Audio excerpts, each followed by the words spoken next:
जय हिंद।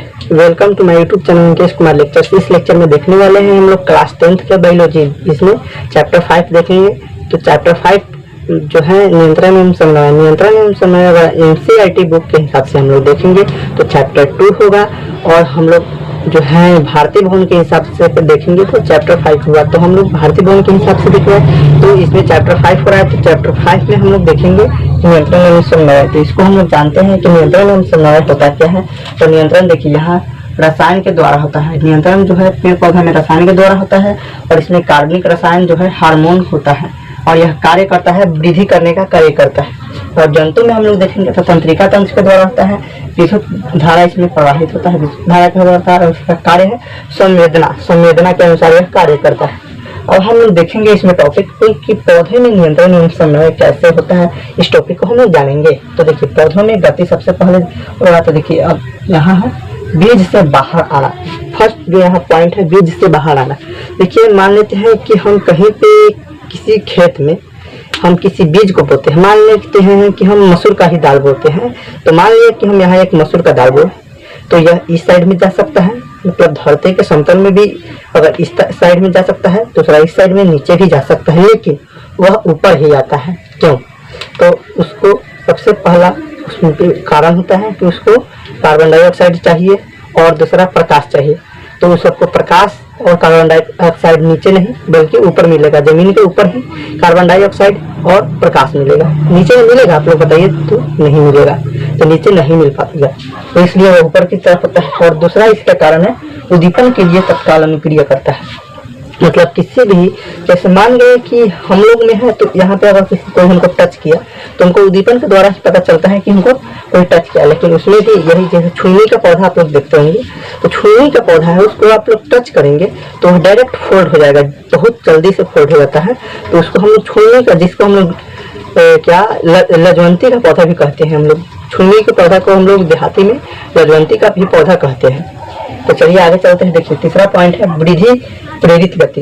देखिए वृद्धि प्रेरित गति, इसको हम लोग परिभाषित करते हैं वैसा गति जो वृद्धि के लिए किसी पेड़ पौधा को प्रेरित करता है, उसे वृद्धि प्रेरित गति कहते हैं। इसको किस तरह कह सकते हैं? वैसा गति जो किसी पेड़ पौधा को वृद्धि के लिए प्रेरित करता है, उसे हम लोग वृद्धि प्रेरित गति कहते हैं। और यह आरोही पौधा में होता है। आरोही पौधा कहने का मतलब जो जमीन से ऊपर की ओर जो है जमता है। जैसे मान लेते हैं कोई, जैसे पेड़ पौधा को ही ले लिए, किसी जैसे हम आम के पेड़ पौधा को ही ले लिए, तो वह ऊपर की तरफ चलता है, जो बढ़ता है ऊपर की तरफ होता है। तो यह आरोही पौधे में केवल होता है। यहाँ आरोही पौधे में केवल होता है। दूसरा आप चलिए यहाँ पॉइंट देखते हैं निश्चित दिशा में। निश्चित दिशा कहने का मतलब कि केवल एक ही दिशा में चलेगा। ऊपर की ओर चलेगा तो ऊपर की ओर, नीचे की ओर चलेगा तो नीचे की ओर। तो इसमें ऊपर की ओर चलेगा। तो उसमें है तो अगला पॉइंट यहाँ स्पर्श के लिए संवेदनशील। देखिए यह पॉइंट इंपॉर्टेंट है, इसलिए इम्पोर्टेंट है। स्पर्श के लिए संवेदनशील कहने का मतलब कि यह जो छूने का पौधा बताया है उसको अगर आप लोग टच करिएगा, टच करते हैं जब हम लोग उसको, तो वह बहुत ही जल्दी अपने आप को फोल्ड कर लेता है, जिसको हम लोग एक और नाम से जानते हैं, देहात में जो बोला जाता है लजवंती का पौधा। उसको छूते हैं तो बहुत जल्दी से वह अपने आप को फोल्ड कर लेता है। देखिए इसमें हम कुछ यहाँ पे डबल स्टार जो तीर के हिसाब से लिए हैं, अर्थात पौधे बाहरी कारकों को समझाता है और उसके अनुसार गति प्रदर्शित करता है। इसमें समझाने का मतलब है कि कोई भी पौधा बाहरी कारकों को समझता है और उसके बाद उसी अनुसार वह गति को प्रदर्शित करता है। देखिए हम यहाँ पे आपको जो है, जो यह पॉइंट है आपको हम बताते हैं। यहाँ जो प्रेरित गति है उसको हम हिसाब से बताते हैं। एक आपको चित्र बनाकर बताते हैं हम आपको। उस चित्र को आप लोग ध्यान से देखिएगा। आप लोग अगर देहात से हो, मतलब आप लोग शहर से ना होकर आप लोग गांव से होंगे तो बहुत ज़्यादा समझ पाएंगे आप लोग। हमको यह वादा हम करते हैं, आप लोग से अगर गांव से होंगे तो बहुत ज़्यादा अच्छा से समझ पाएंगे। देखिए हम बताते हैं। मान गए कि हम एक लौकी का पेड़ लगाए। अब ऐसे जो लतारने वाला पेड़ होता है उसको हम लेते हैं। इसमें हम एक तरफ से यहाँ से खूंटा, जिसको हम लोग बोलते हैं लाना, उसको हम कार्य करते हैं। जैसे हम लौकी का बीज बो दिए, लौकी का बीज जो है यहाँ पे हम हला दिए, और वह बीज जब आगे बढ़ते जाएगा तो अगर मान गए हम टमाटर का ही लेते हैं, टमाटर के जो बीज है हम अगर मान गए कि उसको सीधे छोड़ दे तो वह आगे होगा जमीन पे फैल जाएगा। लेकिन हम लोग को पाझा, आप लोग जानते होंगे जो देहात में रहते हो, तो पाझा पर चढ़ाना हो हमको, तो पाझा पर चढ़ाना हो तो उसके लिए हम लोग दोनों तरफ से या चारों तरफ से हम लोग लकड़ी का प्रयोग कर देते हैं, उसके माध्यम से वह पाझा पे चढ़ जाता है। या लौकी को भी उसी प्रकार से किया जाता है। तो मान गए कि यहाँ है, यह पाझा का एक जो है पाझा है और उस पर हमको चढ़ाना है, तो ये एक हम लोग लकड़ी लगा देंगे, उसमें बढ़ाते बढ़ाते बढ़ाते बढ़ाते ऊपर चढ़ जाएगा और यह जो है पाझा पर चढ़ जाएगा। तो यह लतरने का जो क्रिया है ये निश्चित दिशा में होता है, एक ही दिशा में होगा और वह अपने आप से ऊपर से चला जाएगा और वृद्धि के लिए प्रेरित करता है, तो वृद्धि प्रेरित ये भी कहलाएगा। तो चलिए हम लोग आगे टॉपिक देखते हैं, तब तक इसको आप लोग स्क्रीनशॉट ले लीजिए। चलिए तो हम अब लोग अगला टॉपिक स्टार्ट करते हैं। तो हमारा अगला टॉपिक यहाँ पे है अनुवर्तन। जानेंगे कि अनुवर्तन क्या होता है। तो अनुवर्तन बाहरी कारकों के अनुसार पौधों में होने वाले गति को अनुवर्तन कहते हैं। जो बाहरी कारक होता है उसके अनुसार जो गति करता है उसे हम लोग क्या अनुवर्तन गति कहते हैं। अब हम लोग जानेंगे कि अनुवर्तन गति कितने प्रकार के होते हैं और इसका कार्य कैसे होता है। तो देखिए हम लोग जानेंगे, फर्स्ट हमारा है प्रकाश अनुवर्तन, दूसरा रासायनिक अनुवर्तन, तीसरा अनुवर्तन, चौथा है जलानुवर्तन। तो हम लोग सबसे पहले जानते हैं कि प्रकाश अनुवर्तन क्या होता है। प्रकाश अनुवर्तन की हम लोग परिभाषा जानेंगे। तो पादप का वह अनुवर्तन गति जिसके कारण वह प्रकाश की ओर गति करता है उसे हम लोग प्रकाश अनुवर्तन गति कहते हैं। देखिए प्रकाश अनुवर्तन गति का डेफिनेशन हम लोग लिख सकते हैं। पादप का वह अनुवर्तन गति जो प्रकाश की ओर गति करता है उसको हम लोग प्रकाश अनुवर्तन गति कहते हैं। देखिए अगर इस टॉपिक को अगर एग्जाम्पल के रूप में हम किसी क्वेश्चन में पूछ दिया जाए कि प्रयोग के द्वारा समझाइए, तो किस तरह आप लोग समझा सकते हैं उसको हम लोग जानते हैं। तो देखिए हम लोग लिखेंगे कि हम एक कमरे को लेते हैं जो पूरी तरह से बंद है, जिसमें हम एक गमले को रखते हैं और इसमें एक पेड़ को रखते हैं। यहाँ पे एक पेड़ या पौधा को रखते हैं, एक जो है पौधा को रखते हैं और एक तरफ उस कमरे को हम खिड़की को खोल देते हैं। तो हम लोग को बाद में पता चलता है कि जो वह पेड़ की या पौधा है वह प्रकाश की ओर गति करने लगता है, तो उसको हम लोग प्रकाश अनुवर्तन गति कहते हैं। जैसे हम आपको बताते हैं, यहाँ पे हम एक पेड़ को लिए हुए हैं।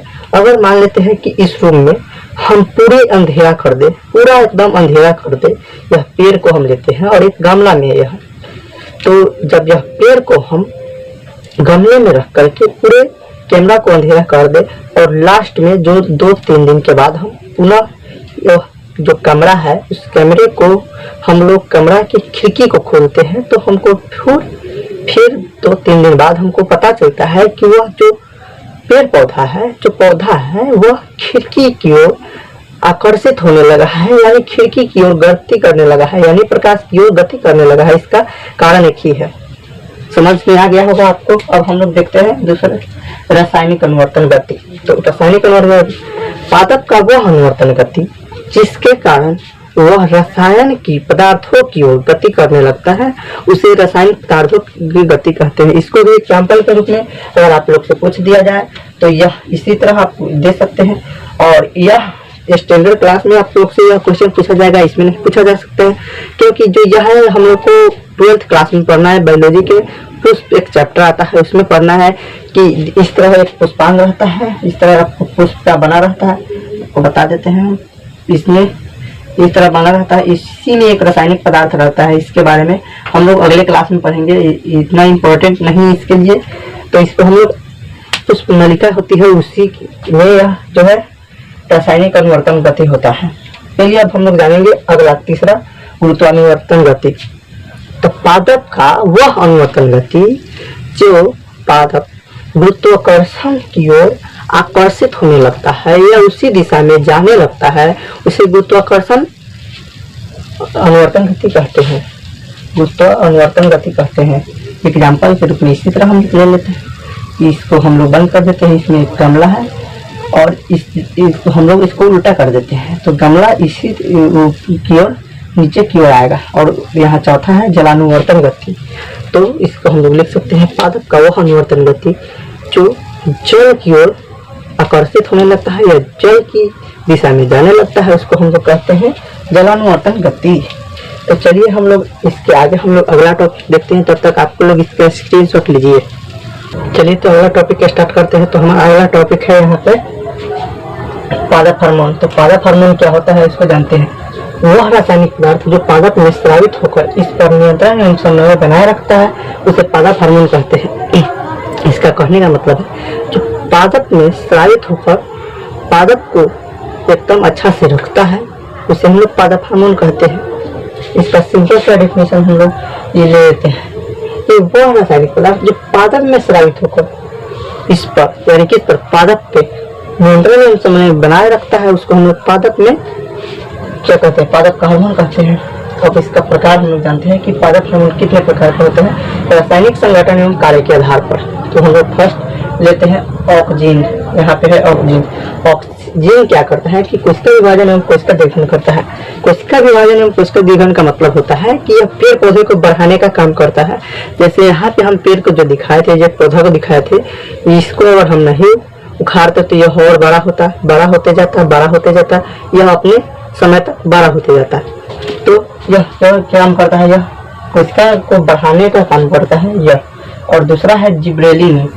जिब्रेलिन क्या होता है इसको समझते हैं कि यह जटिल जो कार्बनिक पदार्थ होता है, जटिल कार्बनिक पदार्थों को करता है कोशिका विभाजन एवं कोशिका दीर्घन करता है। जो जटिल पदार्थ होता है, जटिल यौगिक होता है, उसको यह सेम ऑक्सीजन की कार्य करता है। जो ऑक्सीजन करता है उसी काम को जिब्रेलिन करता है, लेकिन यह जटिल कार्बनिक यौगिक को करता है। तीसरा है साइटोकाइनिन।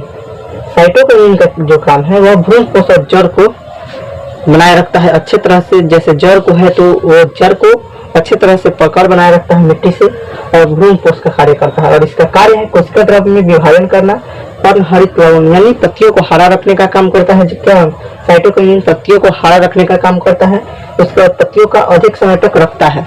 जो पर्णहरित बोले हैं, पर्णहरित का मतलब जो पत्तियां होता है उसको हरा रखने का काम करता है और पत्तियों को अधिक समय तक रखने का काम करता है। तीसरा जो नंबर पॉइंट है यहाँ साइटोकाइनिन वो पत्तियों को अधिक समय तक रखता है। अब चौथा हम लोग देखेंगे एब्सिसिक एसिड क्या होता है। तो एब्सिसिक एसिड है वह वृद्धि रोधक कार्बनिक यौगिक है, वह वृद्धि को रोकता है।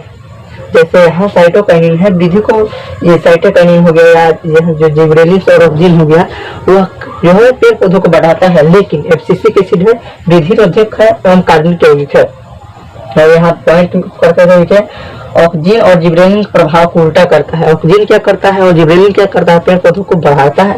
और एब्सिसिक एसिड है जो उसका उल्टा प्रभाव यानी उसको रोकता है, एक हद तक बढ़ने देता है उसके बाद रोक देता है। यहाँ चौथा देखते हैं एक और पॉइंट है पौधों पर छिड़कने से पत्तियां झड़ जाते हैं। जैसे अगर हम लोग किसी पौधों को पत्तियां को झाड़ना है तो एब्सिसिक एसिड अगर उस पर छिड़क देंगे तो वह पत्तियां झड़ जाएगा। और कोशिका विभाजन एवं दीर्घन को रोकता है।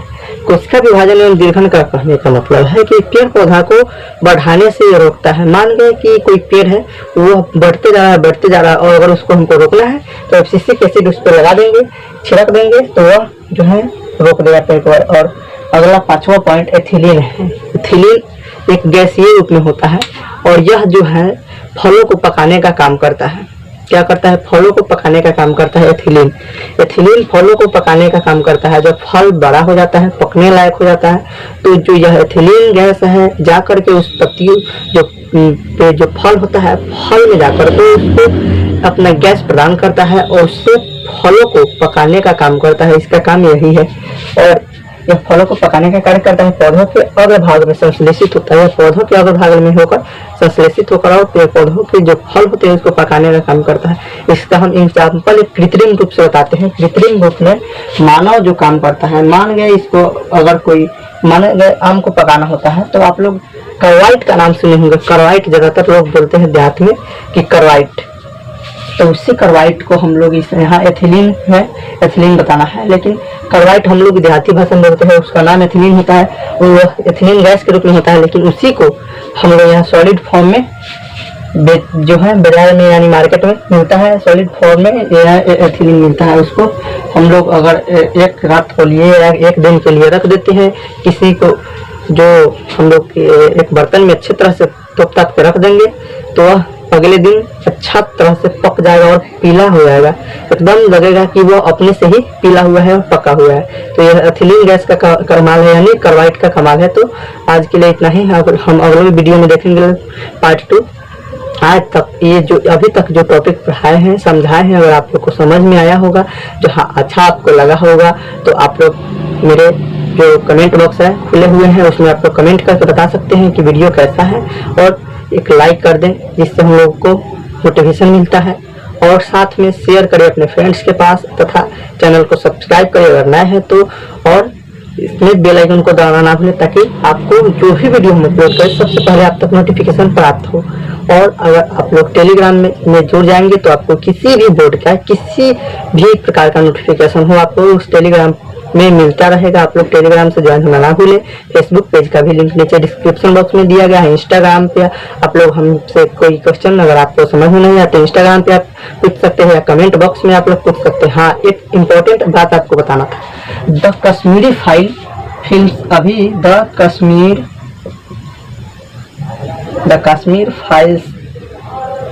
फाइल्स एक मूवी अभी आया है, बहुत ही दर्दनाक मूवी है, उससे आप लोग को देखना चाहिए। बहुत ही अच्छा मूवी है, क्या कहे उसको। आप लोग अगर देखेंगे, प्रत्येक हिंदुस्तानी को वह मूवी देखना चाहिए, क्योंकि वह मूवी देखने से आप लोग नहीं रहे तो कुछ कहिएगा। उस मूवी में बहुत ही अच्छी तरह से बताया गया है।